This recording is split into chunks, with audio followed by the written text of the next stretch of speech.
good morning, good morning. I'm going to talk just briefly, because you can tell my voice is still not back, about perspective. And I'm going to drop in the comments a screenshot from Leah Rowe's website. So my friend Leah Litton just arrived yesterday, actually Friday night, in Honolulu after rowing for 80 days across the Pacific Ocean by herself, and set a world's record for the fastest time. She's not the first woman to row from the west coast of California to Hawaii, but she did it in the fastest time. And if you want to get some interesting perspective on what you and I are doing with our lives, go check out Leah, L-I-A, row.com. Row.com. And, maybe just browse her blog. So this is a woman who set out from San Francisco in June, I think June 17th or something, in a boat specifically designed for whatever they call it, cross-country rowing. But it's a rowboat, and the only way it goes anywhere is if she's rowing it. She lives in the boat, sleeps in the boat, eats in the boat, poops in the boat, rows in the boat for 80 days. And, I'm going to interview her next week, and it'll be live, so stay tuned for it. I've been chatting with her as she rests over in Honolulu, and I wish I could go see her, but if I go over there, then I have to quarantine for 14 days when I come back. So maybe she'll come over here. But anyway, I'm going to at least Zoom interview her. And I'll show you her boat up close, and because I got a film crew that's going to go over there and talk to her.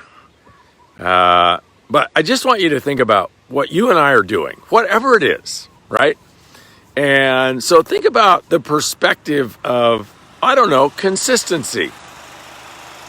So as most of you know, I've been walking 10,000 steps every day since the 1st of April. But of course, in April and May and June, I kind of took the approach, well, if I didn't really feel like it, if I got real busy, then I wouldn't. Or, if I got 6,000 or 7,000 or 8,000 steps, that was okay. And then I looked back on my monthly stat tracker and I thought, wow, look at all the days that I just, I only missed it by 1,000, 2,000 steps. And, what does that take? Like 20, 30 minutes? And I could have done that any day, and I just didn't. And then there were a couple of days where I just decided, I don't feel like it, so I'm not going to. Yesterday morning was one of those days. I did not go hiking at 6 a.m. yesterday morning. I had a ton of work to do, and I was tired because I went scuba diving for 2 or 3 hours the day before. And so I didn't do my 10,000 steps first thing in the morning. But I was out there walking at 8 o'clock last night to make sure I got them. And I didn't go hiking this morning either. I actually went ATVing. There's one of my machines. So that's a Can-Am 1000 UTV. And I got halfway up to the top of that mountain up there, if you can see. And something started banging and going crazy, so I had to come home. ATVs, they break.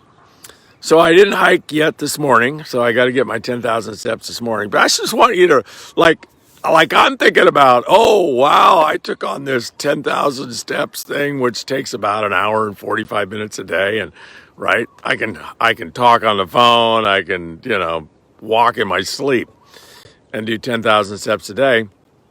And this woman is rowing a boat.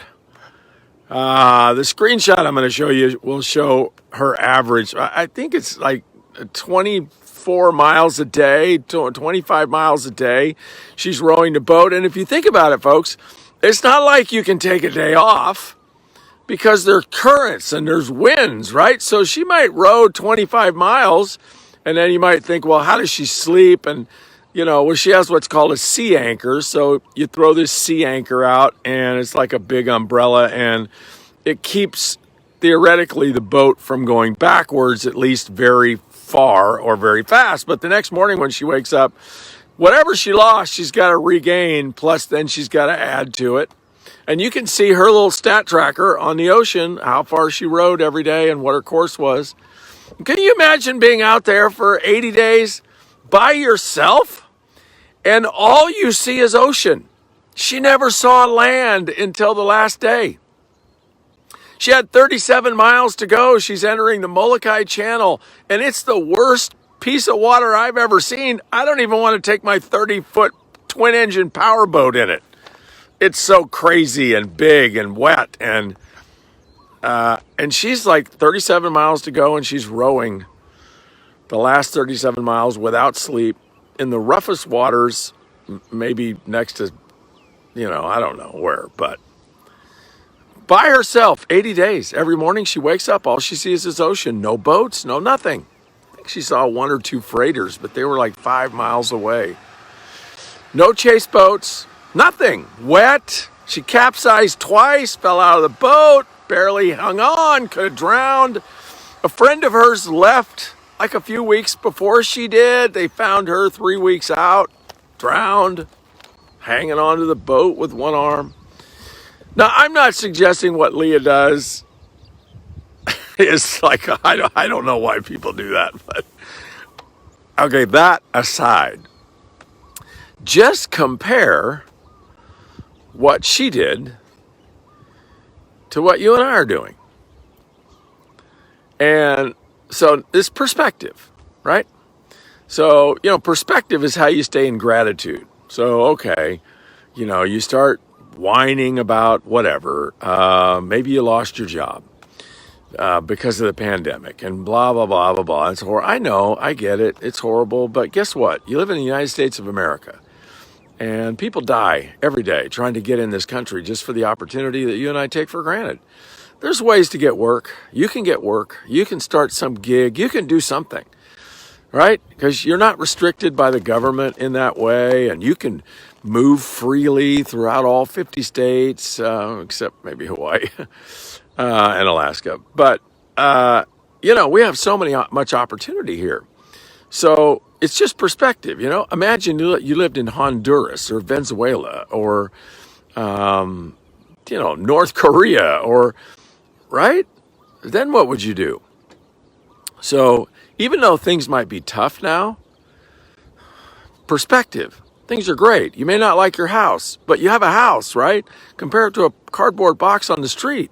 If you ever want gratitude for your life, just go down and spend, 10, 15, 20 minutes with the homeless. Just actually, go spend time with them. Go look at their homes. Look at their clothes. Look at what they sleep in. Look at what they're eating. Look at their health. Look at your health. Look at their opportunities. Look at your opportunities. I don't know how you would be homeless and work your way out of that situation. It's not like you could go get a job because you don't probably have any way to get to work. It's not like you can go get a job because you don't have clothes to show up to work. You can't get a job because you probably stink because you haven't taken a shower. Right? I don't know how you work your way out of that situation. I know it's possible. People have done it. But compare their plight to your plight. Compare what Leah did to what you're doing. Compare her consistency. 80 days. Get up and row, and everything hurts, and it looks hopeless, right? So, maybe you're like prospecting and you're talking to new people and nobody said yes. The last 10 people I've talked to, boo-hoo, right? The world is coming to an end. Nobody's saying yes. Are you kidding? Every morning, wake up and row 25 miles, and all you're looking at is ocean. Nothing. I would start to think I'm never going to get there. What if I run out of food? What if I run out of water? What if I capsize again? What if no one finds me? What if I get lost? I'm thinking I'd have some real powerful self-talk going on if I was out in the middle of the ocean rowing. It's crazy. So whatever you got going on, I don't want to minimize how tough it might be, because it might be tough, but the way you rise above it is gain some perspective. And the way you gain perspective is compare your plight to other people. Compare your mission to what other people are doing and have done. And I mean, that's how I get there. Like, what I'm doing is nothing. Like, I'm just playing, right? And a lot of people are killing it.